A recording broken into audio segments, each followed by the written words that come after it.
وہ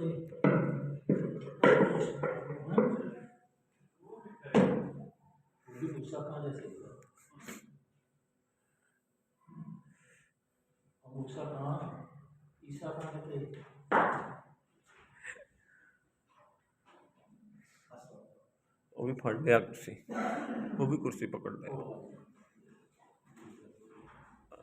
چلو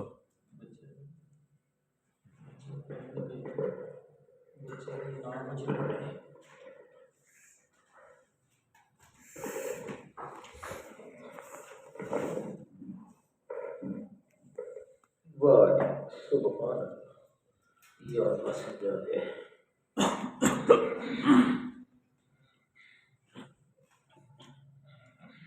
ادھر آ جا.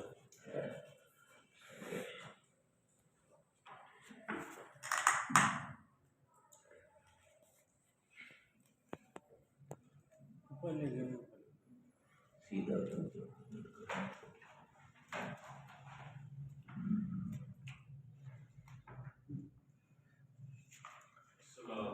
اعوذ باللہ السمیع العلیم من الشیطان الرجیم. بسم اللہ الرحمن الرحیم. النبی اولیٰ بالمؤمنین من انفسہم وازواجہ امہاتہم وأولو الأرحام بعضهم أولى ببعض في كتاب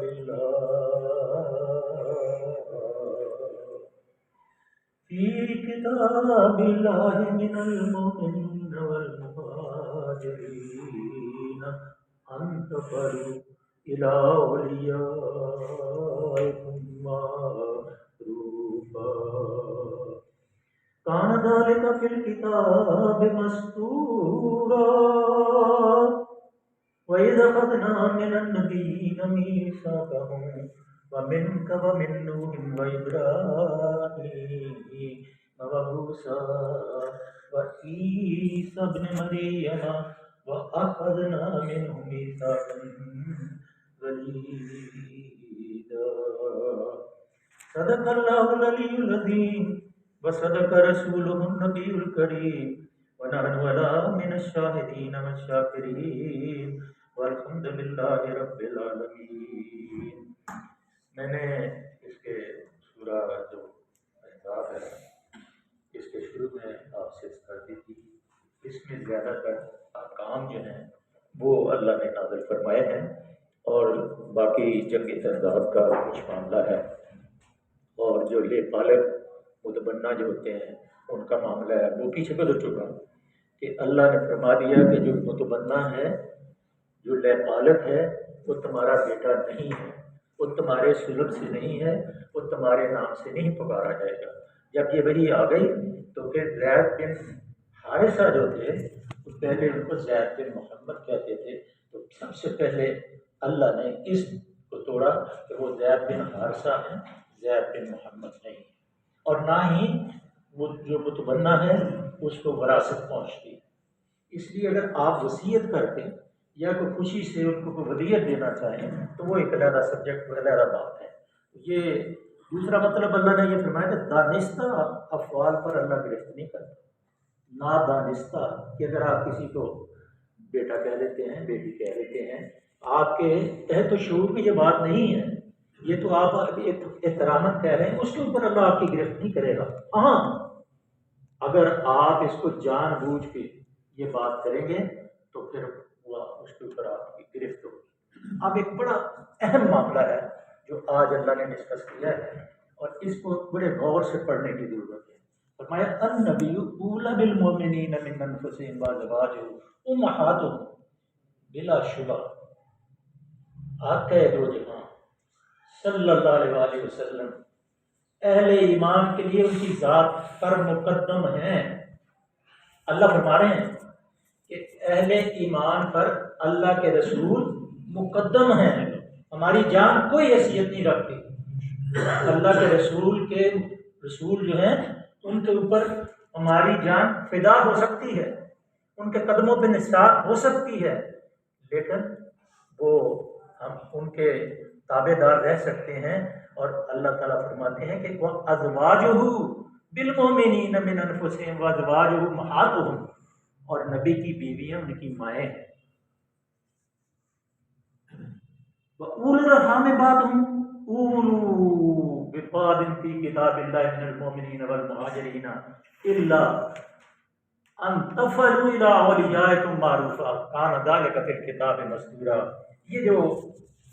یہ جو آیت ہے اولو الارحام ہے، یہ بڑی سمجھنے کی بات ہے کہ اللہ نے فرمایا کہ آپ کی ذات پہ پیغمبر مقدم ہیں، وہ تمام دوسرے انسانی تعلقات سے ایک بالا تر نوعیت رکھتے ہیں، کوئی رشتہ اس رشتے سے اور کوئی تعلق اس تعلق سے، اور جو نبی اور اہل ایمان کے درمیان ہے ذرا برابر بھی کوئی نسبت نہیں رکھتا، ذرا برابر بھی کوئی جو ہمارا جو تعلق ہمارے آقا سے ہے، کوئی رشتہ ماں باپ بہن بھائی بیٹی بیوی کوئی تعلق، کوئی اس سے ذرا برابر بھی کوئی نسبت نہیں رکھتا۔ سب سے مقدم کون ہے؟ آقا دو جہاں سرکار مدینہ صلی اللہ علیہ وسلم۔ نبی صلی اللہ علیہ وسلم مسلمانوں کے لیے ان کے ماں باپ سے بھی بڑھ کر شفیق اور رحیم، ان کی اپنی ذات سے بڑھ کر خیر خواہ ہے۔ ان کے ماں باپ اور ان کے بیوی بچوں کو نقصان پہنچا سکتے ہیں؟ آپ کے سامنے ہیں، لوگ اپنے ماں کو مارتے ہیں، بیوی کو مارتے ہیں، بچوں کو مارتے ہیں، باپ کو مارتے ہیں، گھر سے نکال دیتے ہیں، لیکن میرے آقا سرکار مدینہ صلی اللہ علیہ وسلم اپنے مسلمانوں کو، اپنے صحاب کو نقصان نہیں پہنچا سکتے، ان کے ساتھ خود غرضی برت سکتے ہیں، ان کو گمراہ کر سکتے ہیں، ان سے غلطیوں کا اعتراف ارتکاب کرا سکتے ہیں، ان کو جہنم میں دھکیل سکتے ہیں والدین، لیکن اللہ کے رسول صلی اللہ علیہ وسلم، مگر نبی صلی اللہ علیہ وسلم ان کے حق میں صرف وہی بات کرنے والے ہیں جس میں ان کی حقیقی فلاح۔ بات سمجھ میں آ گئی ہے؟ جو حقیقی فلاح ہے، حقیقی فلاح کیا ہے؟ کہ جنت کا راستہ۔ پوری سورہ جو واقعہ ہے نا الحمدللہ، اگر اس کے اوپر آپ غور سے پڑھیں نا، کسی تقریر سننے کی ضرورت نہیں، کسی دعا مانگنے کی ضرورت نہیں، اگر رات کی تنہائی میں ایک لفظ کو غور سے پڑھیں نا، الحمدللہ رب العالمین الرحمن الرحیم، تمام طریقے اللہ تیرے لیے ہیں، رحمان بھی تو ہے، رحیم بھی تو ہے، اور میں مالک یوم الدین بھی تو ہے، سب کچھ تو ہے، تو ایاک نعبد و ایاک نستعین، تو ہم تیری عبادت کر رہے ہیں اور تیرے بندے ہیں، تو اس سے مدد طلب کر رہے ہیں۔ کون طلب کر رہے ہیں؟ ہم طلب کر رہے ہیں۔ اہدنا الصراط المستقیم، اور وہ سارے راستے، سارے جو راستے ہیں وہ اللہ دکھاتے ہیں جو صراط مستقیم کی طرف جانے والے۔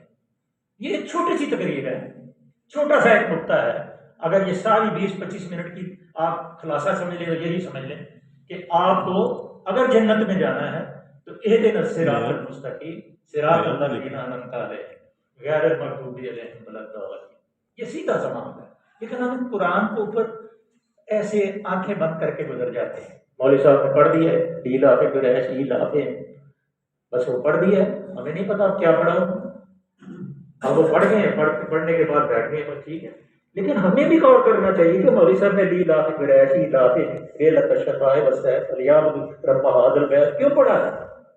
تھوڑا تھوڑا ہمیں بھی غور کرنا چاہیے کہ ہمیں اللہ نے مسلمان بنایا ہے، اپنے حبیب کی امت سے پیدا کیا ہے، اور ایسا حبیب جیسے میں نے عرض کی کہ ماں باپ آپ کو جہنم میں دھکیل سکتے ہیں، آگ میں ڈال سکتے ہیں،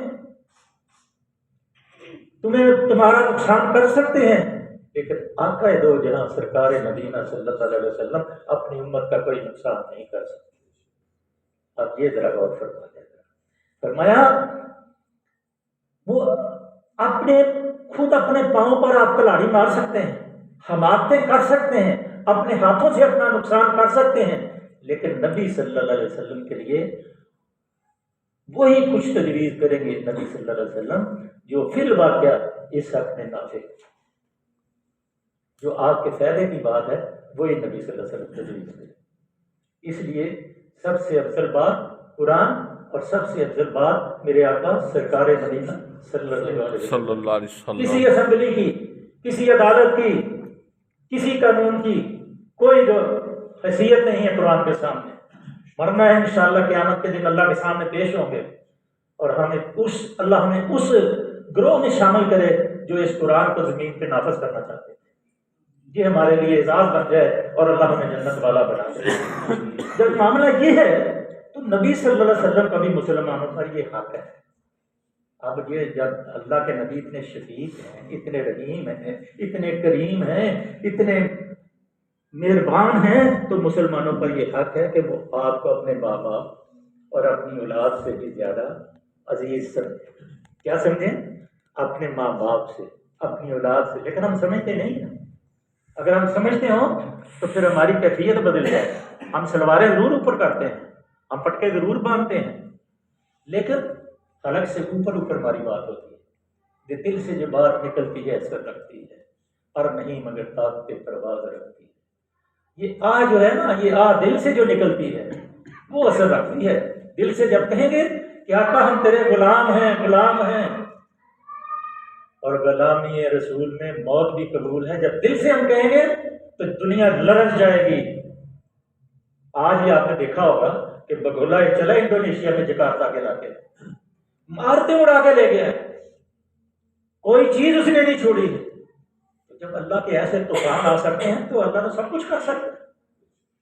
ابھی تو اللہ آخری منزل تک دیکھ رہا ہے، جیسے یہ ابھی اب سورہ احزاب کے آگے پڑھیں گے، پھر اللہ فرماتے ہیں ہمارے اوپر یہ فرض ہے کہ ہم اپنی جان سے، اپنے ماں باپ سے، اپنی اولاد سے اللہ کے رسول صلی اللہ علیہ وسلم کو عزیز رکھیں، اور ہر چیز سے زیادہ آپ سے محبت کریں، ہر چیز سے زیادہ آپ سے محبت کریں، پھر ہمارا بیڑا پار ہونا ہے۔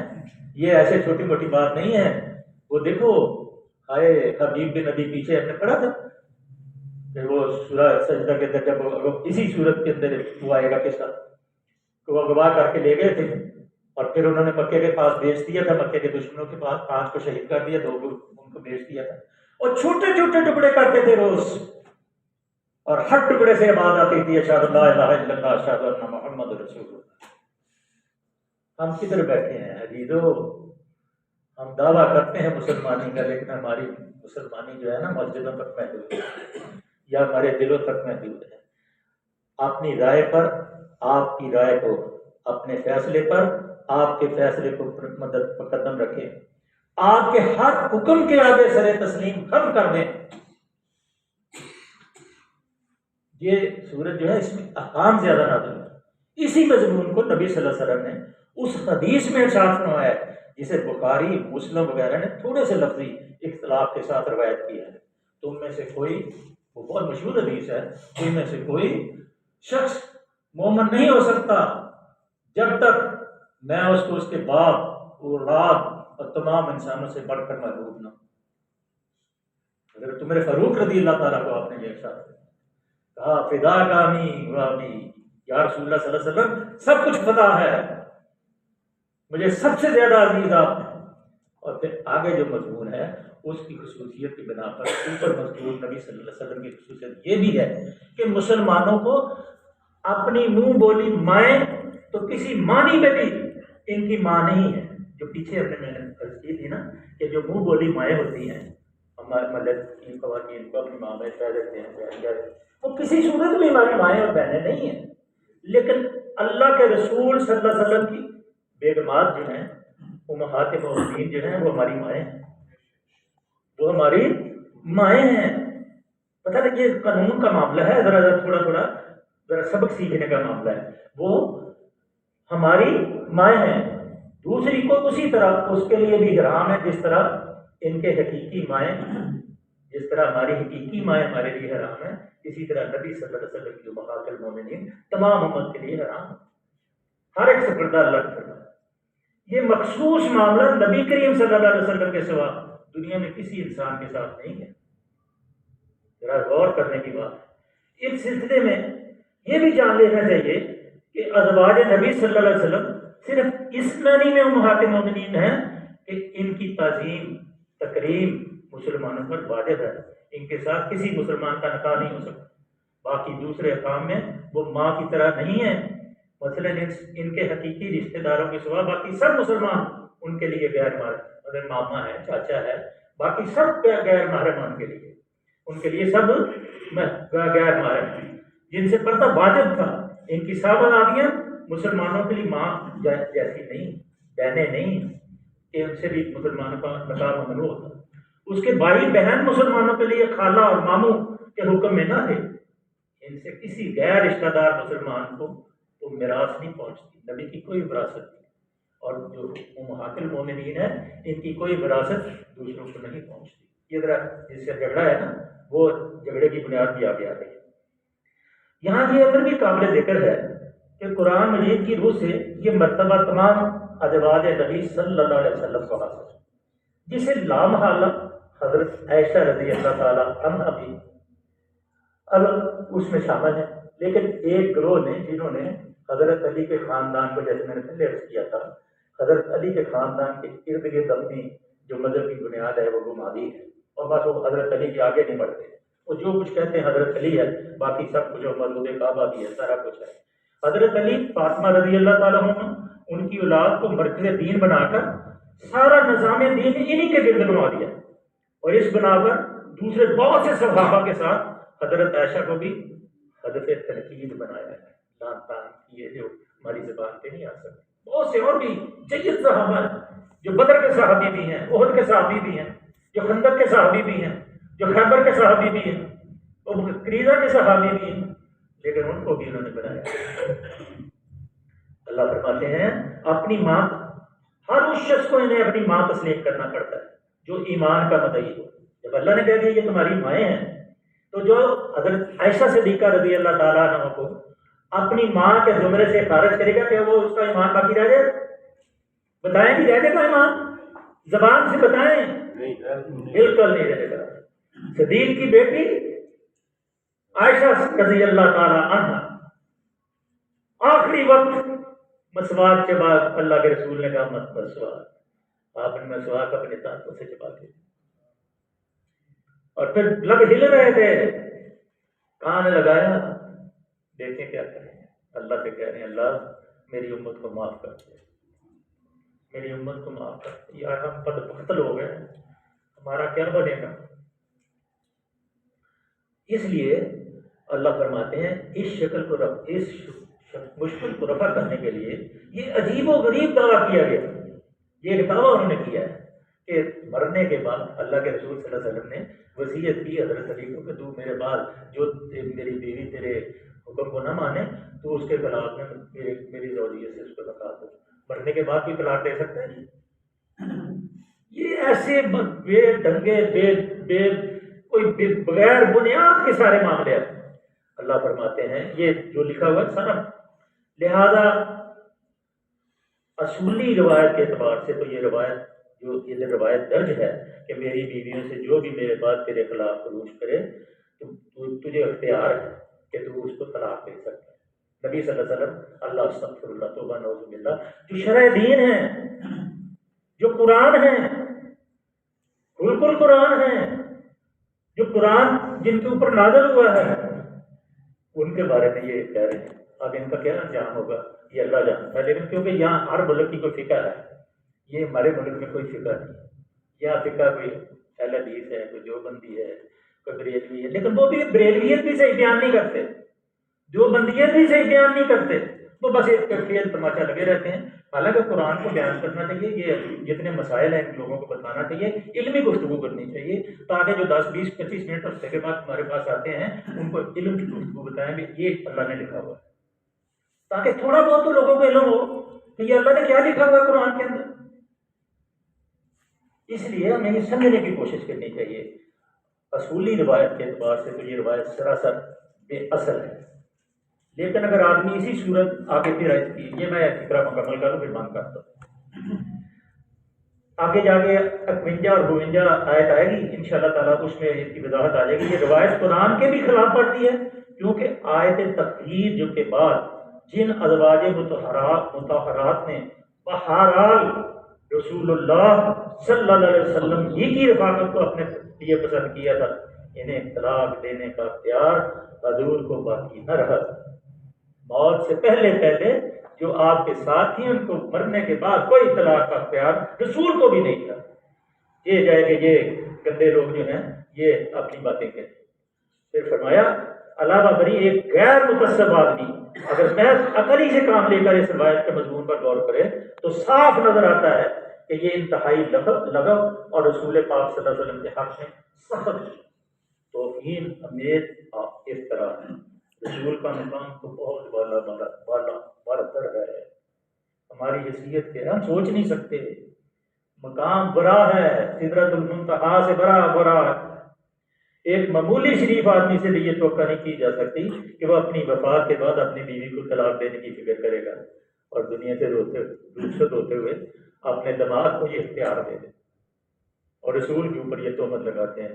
صدق اللہ مولانا العظیم و صدق رسول النبی الکریم ونحن علی من الشاہدین والشاکرین والحمد للہ رب العالمین۔